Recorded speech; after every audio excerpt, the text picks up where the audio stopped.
telema telema bokutana na kitaka yo congolais. Je lève mes yeux vers le ciel, je vois la lune, les étoiles, je plane congolais. Tracien Zebouma Tracien, Balaboma Badé, l'heure du temps, l'heure du phénomène, un renversement des regards dans Parlons-en, votre magazine.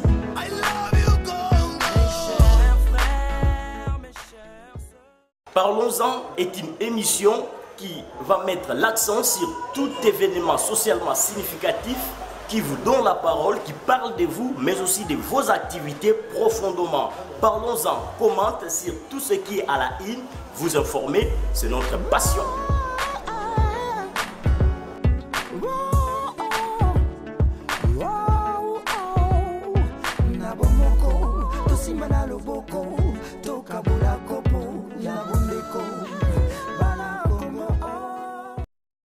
Merci à vous, chers téléspectateurs, vous qui nous regardez déjà. C'est vrai, c'est votre émission Parlons-en, Petit Tubilango, tout le Bélango, que vous suivez depuis Sarah TV, votre chaîne préférée. Mais aussi nos amis de la radio nous suivent à partir de la radio communautaire de Boma. Je dis merci à Rigen Nzita qui nous accompagne du côté radio, mais aussi à Blaise Poba qui réalise cette émission que vous regardez depuis Sarah TV. C'est Igor Sombo, votre humble serviteur. Aujourd'hui, nous avons un invité qui va accompagner cette partie entretien. Donc, il s'agit de Maître Sambalé, acteur politique indépendant, autrefois proche de la Mouka. Nous allons être acquérir et c'est avec lui nous allons essayer de discuter sur certaines questions d'actualité de l'ère. Sans plus tarder, nous recevons notre invité, Maître Sambalé. Bonjour. Oui, bonjour, monsieur le journaliste. C'est pour nous un plaisir d'être avec vous, surtout que c'est pour la première fois dans Parlons-en.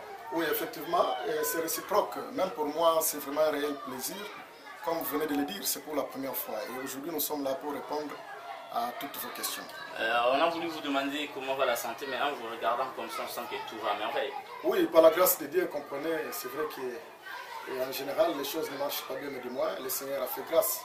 Aujourd'hui, nous nous retrouvons quand même parmi ceux qui respirent.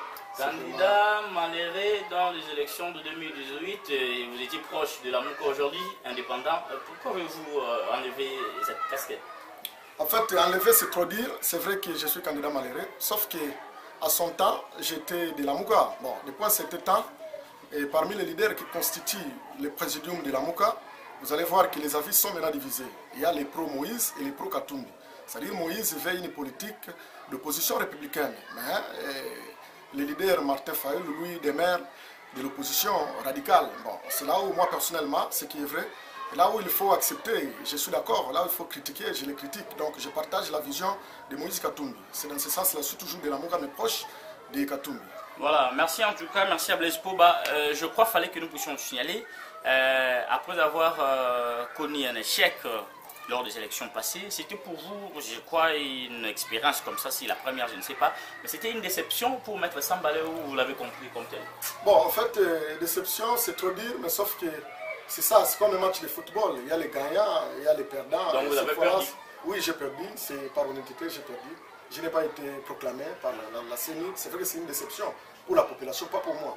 Les peuples bomatraciens m'ont voté malheureusement et ils n'ont pas été, sinon leur désidérata n'a pas fait l'objet d'assentement. Et ce n'est pas un objet d'encouragement pour Maître Sambalé? Bon, en fait, nous sommes là, nous sommes tellement honnêtes, comme je viens de le dire tantôt. Donc nous n'avons pas été proclamés par Nanga. Et je ne veux pas dire par la volonté d'équipe, peut-être comprenez ce qu'il y a eu comme dérapage autour de ces élections-là. Merci alors, merci en tout cas parce que vous nous regardez, c'était une façon pour nous d'introduire Maître Sambalé qui est notre invité, c'est pour lui la première fois d'être avec nous. Vous le savez très bien, chers camarades téléspectateurs, vous qui nous suivez aussi à la radio, chers auditeurs, après les incidents qui se sont déroulés à Matadi, chef-lieu du Congo central, le gouverneur Atou et son vice Justin Louemba, les deux ont été appelés à Kinshasa c'était par le ministre national de l'Intérieur pour une interrogation comme ça. Mais juste après cette interrogation, une communication a été faite, celle qui demande aux deux gouverneurs, donc le gouverneur et son vice, plutôt la communication qui demande à l'Assemblée provinciale d'enlever les humilités de Atou, le gouverneur et son fils Justin Lumba. C'était ça, la communication au niveau de Kinshasa. Vous êtes un acteur politique, analyste politique. Comment avez-vous réussi cette déclaration? Oui, merci. C'est vrai que c'est une aventure qui fait couler beaucoup d'encre et salive. Bon, dans cette affaire, il faut comprendre des choses. Il y a l'aspect politique et l'aspect juridique. C'est-à-dire, sur le plan politique, ces derniers ont fait l'objet d'invitations à Kinshasa. Bon, il y a un communiqué lu par le ministre de l'Intérieur sortant. Et finalement, quand ils sont arrivés à Kinshasa, ils sont là. Bon, je pense que sur le plan politique, c'est une décision qui peut être parfois mal comprise. Mais du moins, ce que nous avons compris, c'était la suspension de ces derniers. Bon. Est-ce qu'ils ont été notifiés de cette suspension-là? C'est ça, c'est là où ça fait un peu débat. Je pense que, hormis les communiqués, en ces temps-là, je ne vais pas me le dire. J'étais à la télé, j'avais un peu donné mon point de vue par rapport à cette mesure-là. Mais toutefois, la justice fait son travail. Nous attendons comment la justice va aboutir. D'accord, la justice fait son travail et nous attendons quelle sera la suite. Mais ici, nous rappelons tout simplement que dans les jours passés, donc quelques semaines passées, il y a eu une marche pacifique de protestation qui a été organisée, initiée par l'honorable Adrien Poba et les amis de la Ligue des jeunes leaders pour le développement intégral du Congo central, pour la promotion et le développement intégral du Congo central. Là, nous saluons Maître Fiston Mavungu. Alors, ces derniers avaient demandé, souhaité à ce que le président puisse revoquer non seulement Atou, mais aussi Justin, non seulement Justin, mais aussi Atou. Donc le D devrait être révoqué. C'était quand même bien raisonné. Bon, comme je l'ai toujours dit, je ne vais pas me contredire. J'étais parmi ceux qui sont passés à la télé et demandaient au peuple boumatracien de ne pas répondre massivement à cette invitation. Pourquoi? Parce que quelque part là, on dit que c'était une cabale, c'était un coup monté. Bon, lorsqu'on soutient que c'était un coup monté, on clie en ce que Justin Lumba soit victime. Bon, comment voulez-vous encore quelqu'un qui est victime soit encore sanctionné? Bon, sous réserve. Mais du moins, ce qui est vrai, ce qui est normal et raisonnable, lorsqu'on est innocent, on doit demeurer dans cet état de choses. Soit on est coupable, soit on est innocent. Mais dans cette logique de choses, moi je pense qu'on ne doit pas soutenir une chose et son contraire. Même dans l'hypothèse où, n'est-ce pas, ces derniers pouvaient faire l'objet de la culpabilité dans cette affaire. Et je ne pense pas que c'est à nous, nous les Boumatraciens, ou sinon c'est du Bas-Fleuve, devront signer ou sinon participer à ce genre d'activité en demandant les chefs de l'État qu'ils puissent révoquer notre frère. Non, non, moi je pense que c'était mal placé et c'était, peut-être si c'était pour une marche là, demandant à la justice que nous voulons une justice équitable et avec beaucoup de célérité. Et c'est dans ce sens-là, mais du moins, demander le départ de notre frère par des chefs de l'État, non, non. Là, et pour les organisateurs, c'était une réussite totale parce qu'ils ont compris que le Boumatracien avait accompagné cette initiative, Maître Sambalé. Oui, c'est ça la démocratie. Et on ne pouvait pas, c'est ça la liberté d'expression. Moi, je pense que tous ceux qui ont répondu massivement, c'est leur point de vue. Alors, moi, je ne pouvais vous pas êtes contre cette logique, mais beaucoup qui voulaient à ce que les dés soient sanctionnés demandaient d'ailleurs à ce que les dés puissent déjà bien avant passer à la démission, que les dés puissent démissionner. Alors, cela n'a pas été fait, hein, cette démission attendue, et c'était quand même une résistance, croyez-vous, des autorités de la province, je ne sais pas dire ex. Non, non, c'est là où ça joue fait débat. Comment expliquez-vous quelqu'un que vous dites qu'il est innocent, qu'il soit sanctionné? La démission, c'est un droit réel reconnu à toute personne. On ne doit pas répondre par pression ou par contrainte. Non, non. Je pense que dès lors que ces derniers n'ont pas manifesté la volonté de démissionner, il revient maintenant à la justice de faire son travail. Parce que tout le monde soutient que c'est vrai qu'implicitement, sinon indirectement, Atou, sinon le gouverneur Atou a été cité par la routine, par des rumeurs. Mais non, les rumeurs ne suffisent pas. Il faut que dès lors que les enquêtes judiciaires sont en cours, il faut attendre les issues de la justice pour que la responsabilité de chacun, ou de celui qui s'est impliqué directement ou indirectement, soit établie afin que la justice soit faite. Parce que tout le monde dit que non, Justin Lumba est innocent. Bon, comment voulez-vous encore une innocence soit sanctionnée? Bon, mais merci. sauf que je ne dis pas qu'il ne soit pas sanctionné, moi encore les soutenir, mais non, même dans l'hypothèse où, parce que je le dis comme je viens de le dire au départ, qu'il y a des aspects, il y a l'aspect politique et l'aspect judiciaire. Mais sur les plans politiques, si on décidait qu'il soit sanctionné, ce n'est pas moi, Maître Samba, son frère, N'est-ce pas? Il est des Boma, il est du Bas-Fleuve. Non, non. Je pouvais encore, même au Parlement, vous savez, qui sont pour, qui sont contre, qui s'abstiennent. Je pouvais encore m'abstenir. Mais cela ne veut pas dire d'empêcher la décision qui pouvait tomber dans son chef. Donc c'est comme ça que moi j'ai pu penser face à cette question. Merci. Alors, on ne sait pas si vous étiez le président de la République, par exemple, vous, Maître Sambalé, quelle sera votre décision? Parce que après avoir compris tout ce qui s'est passé, s'il faut décider, quelle sera la décision? Oui, dans l'hypothèse où je serai président de la République, j'allais adopter l'attitude du président actuel, Félix-Antoine Tshisekedi Tshilombo. Voilà, il est au courant de cette situation. Mais je pense qu'il y a des institutions qui doivent agir. La justice, c'est déjà imprégnée du dossier. Comment voulez-vous, dès lors que les issues de la justice ne sont pas encore à sa portée, qu'ils puissent prendre une telle décision? Telle ou telle décision. Moi, je pense que je pouvais toujours garder silence et attendre la justice de pouvoir établir les responsabilités de chacun des partis qui s'étaient impliqués. C'est comme ça qu'un homme moyen pouvait toujours réfléchir. Et non d'anticiper les choses. Et maintenant, dans l'hypothèse où on va révoquer ou tout ça, et lorsque la justice va décharger ou sinon acquitter l'un parmi les deux, qu'est-ce que vous allez dire? D'accord, nous avons compris le souci, soit la logique de notre invité, mais ici, nous voulons dire quoi? Nous voulons dire que tout ça, nous avons vu les images de l'arrivée de Justin Luemba à Matadi. C'était une tournée ou un tour comme ça qui a été vraiment accompagné par les Matadiens. Donc disons la population matadienne s'est décidée d'accompagner, d'accueillir chaleureusement par rapport à cette visite. Et je ne sais pas vous qui avez regardé les images, quelle lecture faites-vous? Est-ce que cette position de la population peut influencer les décideurs par rapport à ces dossiers? Bon, c'est-à-dire que quelque part on dit que la voix du peuple c'est la voix de Dieu. C'est-à-dire qu'est-ce que vous voulez dire par là? Bon, ça signifie que nous des Boma, pendant que nous sommes là pour solliciter la révocation de notre frère, voilà c'est des Matadi. C'est ça. C'est-à-dire c'est par rapport à son comportement, par rapport à son innocence. Moi je pense que les autorités prendre une décision dans un sens ou un autre pouvant les sanctionner. Bon, moi c'est là où je suis. Lorsque la population se manifeste, ce sont des bons signes. Nous attendons les issues des autorités. Mais dis-moi ce qui est vrai, il n'a jamais fait l'objet de révocation, si ce n'est qu'une suspension.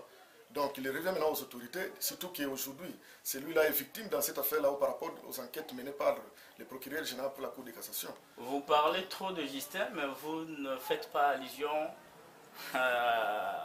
au gouverneur à tout.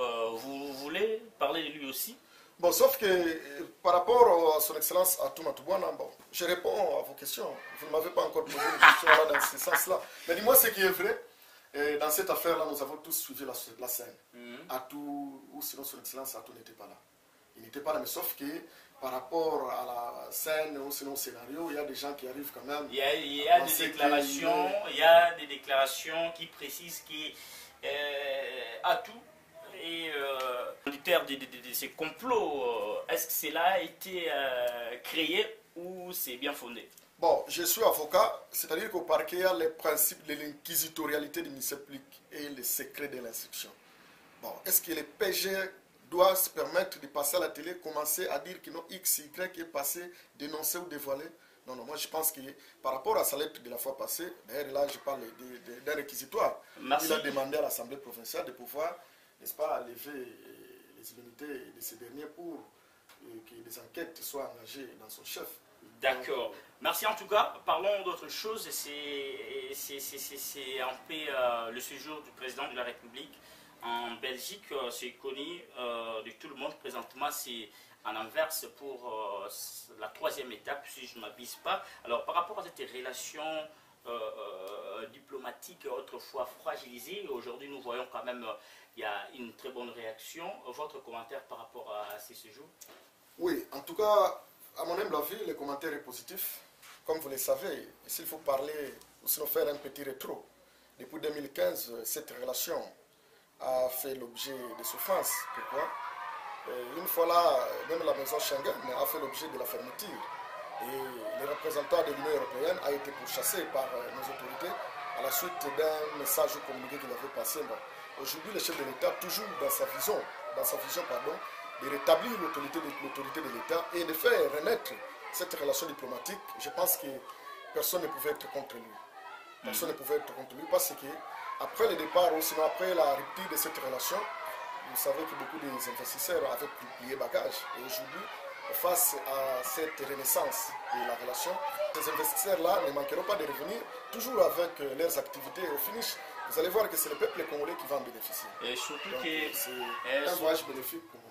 Un voyage bénéfique pour les Congolais, pour Maître Sambalé, surtout que le gouvernement belge avait réservé un entrée digne de son nom à son excellence, président Félix Tshisekedi Maître Sambalé. Mais de l'autre côté, certaines personnes congolais vivant à l'étranger ont essayé de se manifester négativement pour ne pas trop accompagner leur président. C'était une très bonne logique. Bon, c'est ça la démocratie, comme je l'ai dit tantôt. C'est vrai que même Jésus qui avait fait le miracle, tout le monde n'était pas pour lui. Donc l'accueil réservé au chef de l'État, c'est vraiment un accueil très chaleureux et qui s'harmonise de son rang. Bon, par rapport à d'autres combattants qui n'ont pas voulu rehausser de cette présence-là, c'est tout à fait normal. Mais ce qu'il faut reconnaître, c'est que dans le pouvoir, nous avons la légitimité et la légalité. La légitimité, le chef de l'État a été voté par les Congolais et investi par la Cour constitutionnelle après la publication des résultats provisoires publiés par la CENI. Excusez-moi la tautologie. Donc, c'est vraiment le chef de l'État, la Cour constitutionnelle, c'est l'institution à habilité de pouvoir investir un chef de l'État. Celui-là, tout a été fait, donc il est dans la légalité tout comme dans la légitimité. Et voilà, il n'y a pas trop de commentaires sur ça. Blaise Paul nous signale qu'il nous reste 2 minutes seulement pour que nous bouclons la boucle de cet entretien, de cette émission. Je rappelle que vous suivez votre émission Parlons-en. Alors, avec ces 2 petites minutes, Maître Sambalé, je ne sais pas. La gratuité de l'enseignement, c'est une décision politique. C'est vrai que c'est l'éducation, c'est l'enseignement. Mais cette décision, apparemment, est combattue par certaines personnes, certaines catégories de personnes. D'ailleurs, beaucoup n'y croient pas.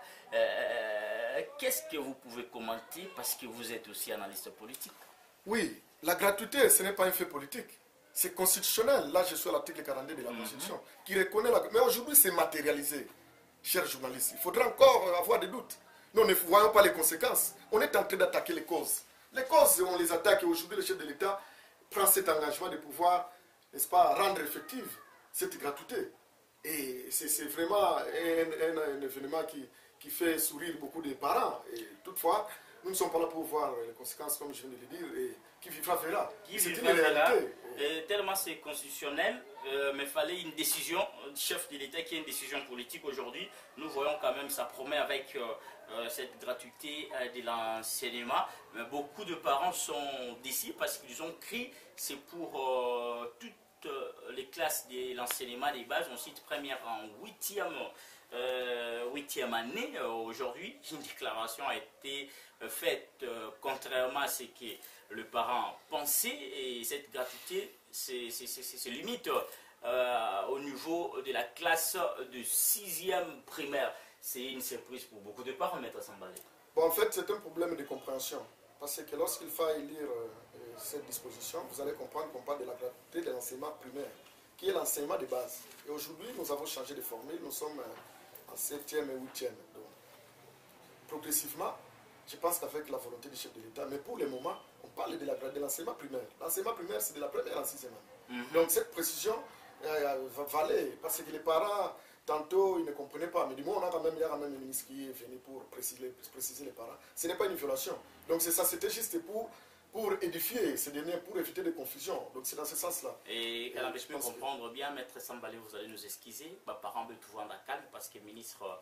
Il y a enseignement primaire, secondaire et technique, autrefois professionnel. On y précise que très bien, c'est la première année de cette expérience. Voyons voir dans les jours qui viennent que ça en sorte que même près 7e, non 8e, il y a voilà, bénéficiaires, il y a gratuité de l'enseignement. Alors, avant qu'on ne se sépare, c'est là aussi fait un débat, fait couler beaucoup d'encre. C'est donc cette affaire, ce dossier des 15 millions Vital Kamerhe, et je ne sais pas, est victime de ces dossiers, mais tout le monde en parle. Votre lecture? Oui, je suis un homme légal. Je pense que c'est vrai que c'est une affaire qui fait couler beaucoup d'encre et salive. Mais sauf qu'à ma qualité d'avocat, il y a un communiqué officiel lancé par le procureur général pour éviter toute suspicion, toute façon de voir comment entraver la justice. On a demandé à qui que ce soit de garder le silence sur cette affaire en attendant que les issues de la justice, n'est-ce pas, puissent aboutir. Donc je me réserve de placer un mot quant à ça. Moi, ce qui est vrai, Et nous attendons la justice face au travail. Nous attendons la justice, même les avocats du chef de l'État demandent à celui qui est le directeur du cabinet du chef de l'État de démissionner parce que cet acte qui a été posé selon eux n'est pas digne d'un directeur de cabinet. Oui, non, ça c'est du désordre. Moi j'ai suivi le président du collectif des avocats du chef de l'État, là c'est Maître Mukendi. Il a dit que celui-là qui a parlé, ce n'est pas au nom du collectif, c'est sa responsabilité. Et ne vous en faites pas, des mois après demain, il peut faire l'objet de poursuites judiciaires. Merci. Et moi, le président du collectif a dit qu'il est passé à la télé publiquement démentir cette information. Ils n'ont jamais demandé au directeur du cabinet du chef de l'État de pouvoir démissionner. D'accord. Nous attendons que la justice fasse son travail. Fallait surtout que le procureur général est déjà saisi de cette affaire. D'accord, merci en tout cas, Maître Sambalé. C'était pour nous un vrai plaisir d'être avec vous, de partager avec vous ces moments forts de notre grande émission. Parlons-en depuis Sarah TV. Igor Sombo est vraiment honoré, mais je ne sais pas si on a loupé dire quelque chose, un petit mot qui va nous séparer. Oui, le dernier mot ne manque pas. Comme vous le savez, je suis Moraboma, je préfère le dire en lingala ou Kikongo, pardon. Comme vous le savez, je ne vous ai jamais abandonné. Je suis là toujours pour répondre à vos services. Donc, c'est vrai qu'il faut passer le travail. Mais tu as croisé ma boque, mais tu as défendre Beno. Nous sommes là, comme nous avons toujours dit, que la ville est dans les comas. Et nous avons pesé de notre poids pour sauver cette ville. Et c'est comme ça qu'il faut déjà commencer à jauger. Parce que des mois après, on a voté ça un peu Polo, Thompson. Non, il faut qu'il vous convainque, qu'il puisse vous convaincre. Il faut qu'il passe, parler, tout ça. C'est ça. Donc, je vous aime beaucoup. Et salut à vous tous. Merci beaucoup. Merci, c'était le dernier mot de notre invité d'aujourd'hui. L'entretien, c'était avec Maître Sambalé. C'est un avocat, maître avocat de la ville de Boma. Vous savez très bien. J'ai dit merci à Blaise Poba, l'attaquant de pointe qui nous accompagne toujours. Merci en tout cas pour le sacrifice et surtout la réalisation de ces nouveaux numéros. Mais pourquoi pas dire infiniment merci à Rigen Zita qui a voulu que Maître Sambalé soit le nôtre aujourd'hui. Et merci en tout cas à toi mon pote Rigen Zita pour cet accompagnement important. Merci aussi à tous ceux qui vont nous suivre à la RCB, la radio communautaire de Boma. Je crois bien un autre rendez-vous est pris très prochainement avec Maître Sambalé. Merci. Ok, merci beaucoup. Voilà. Peuple congolais, téléma. Beaucoup d'ananakita kayo congolais. Je lève mes yeux vers le ciel, je vois la lune, les étoiles, je plane. Congolais. Tracien, Zoboma Tracien. Banaboma Padé, l'heure du temps, l'heure du phénomène, un renversement des regards dans Parlons-en, votre magazine. I love you, Congo. Mes chers frères, mes chers sœurs. Parlons-en est une émission qui va mettre l'accent sur tout événement socialement significatif qui vous donne la parole, qui parle de vous, mais aussi de vos activités profondément. Parlons-en, commente sur tout ce qui est à la une, vous informer, c'est notre passion.